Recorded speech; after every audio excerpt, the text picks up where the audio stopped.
Hi everybody. In this lesson we're going to go ahead and continue with our objects and now talk about member access. So access from the outside of a class to other classes on the outside. So you have an instance of a class and it's got protections around certain functions that you want to keep private. You don't want anyone calling those. And the ones that you have public or accessible with public or protected or default level. So that way other objects can interact with your functions, just like we did before when we showed that you can call a function from another class. And now you can protect certain things, and the reasons that we protect implementation is so you have the flexibility to change the way things work inside of your class without breaking the thing that's calling it. Because say it's calling the run function of some machine that you have that's doing something, and you find out that there's a better way to optimize the way the machine runs, you want to be able to change that implementation and still have that other program that could be compiled separately or could be your own class not have to change just because you change something on the inside. So what that's called is encapsulation. It's an object-oriented principle where we basically are hiding data or hiding implementation on the inside of the class, so that way when there's an instance that's being accessed from the outside, you're free to change what you need to change to make that work better, fix bugs or whatever, without breaking everybody. Because imagine you have this library that you made and you've got all this code in there, and now there's thousands or millions of people using this library, and you go to change one thing because somebody reported a bug, and when you fix that, all million of those people have to recompile their program to use the new one. It's not what you want. So typically you want the interface of the thing that they're calling to remain unchanged, and that be the only thing that they're interacting with, not looking at the details on the inside, so that way you can change everything that you need to on the inside. Okay, so let's talk about this. So there's different levels of access and there's different levels of protection.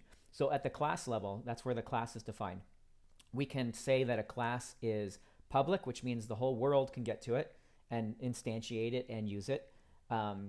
Of course, the members inside of it can be protected from there, but the class is available for use, and whatever it makes available is available for use.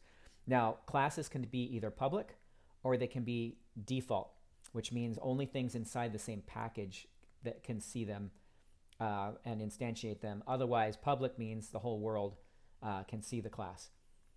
Okay, so when it's in public, the class can be seen outside of it, even in another package. So here we have this one in com.mypackage, and this is my class.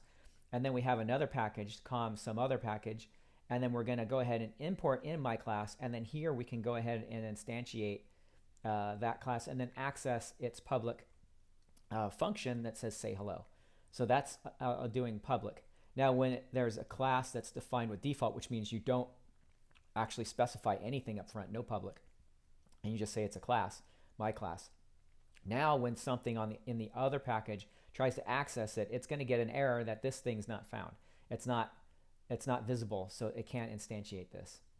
So it will have no access, a no access violation or something like that. So public is usually what you want your classes to be.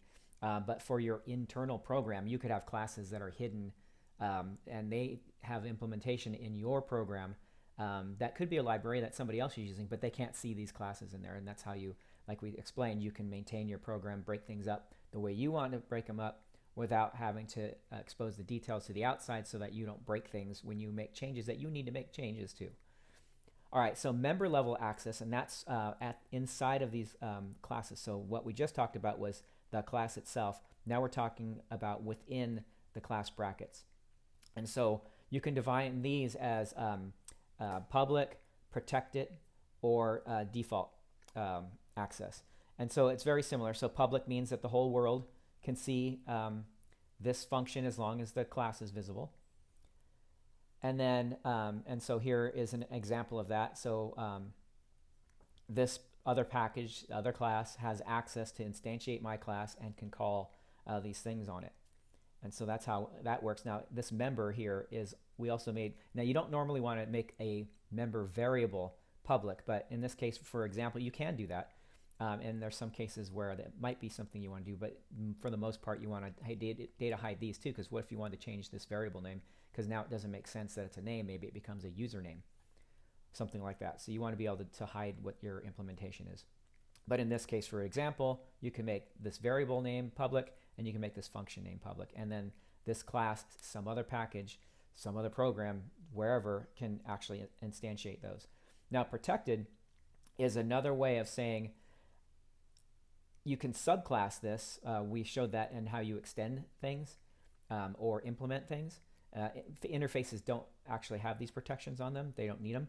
But if you're going to extend a class, you can make this protected. So now only a class that extends my class can actually see this variable name and this function name. So here, this would not be visible to something that does not subclass my class. So this one is just trying to use my class, and the class is public, so it can instantiate it, but it can't call sayHello, and it can't access name. And then default, it works similar to did with classes. It's got to be in the same package in order to see this. So again, a class in another package can instantiate the public class, but can't access the function or the variable name. So those are protections. Now, private means that it can't see it at all. Nothing can see it, only inside the class can see it. So in this case, my class is public. Name, which is proper, is hidden. So that's private. sayHello is also private. And then we have a public function that is actually looking at sayHello and name, and it'll go ahead and you can access this one, and then this one can access these. So that's a way of allowing the user to interact in a known way that this one's actually very known, because the user is only going to call this. And so anything inside of here can change, and it can return, and it won't break anything because you're just going to still return a string. So that's why we do that. And then same thing here, error, it's got private access only, it won't be able to get to it. So that's how protections work in Java. And you've kind of been working with these already, and it gets more clear why we do this as you go along. The programs that we're making in a beginner level course like this aren't really big enough to actually see the benefits as much, but you definitely want to follow best practice. You want your member variables to be private. You want to limit the number of public functions you make to only those that people who are interacting with them need to call, and you want to keep those not changing so that you don't break everybody who's using it just because you change that. So if you have a public function that takes parameters and has a return type, you don't want to break that. You want to keep that signature, method signature, the same, and that's what that's called. So this would be a public method signature. Let's get one with parameters if we have one. There isn't one, is there? Nope, there isn't one with parameters. Okay, well, anyway, what you want to do is keep the method signatures consistent. Whenever you have a public one like this one, you're just going to keep it consistent. You don't change that. You can change anything on the inside, and you can change anything inside the class as long as it's not visible. Anything that you made visible, you kind of want to keep it the same. Otherwise, it's called a breaking change, where it's a change you made and it breaks things, and you don't really want that. Okay, so that's how protections work. There's not really a good exercise for this one, other than going ahead and implementing this example in your IDE. Go ahead and go open up Visual Studio Code and just play around with these exact examples and see if you get the same outputs. I type these in without putting them in Visual Studio Code, and see if you get the same results that these say. If it says error, you should see an error.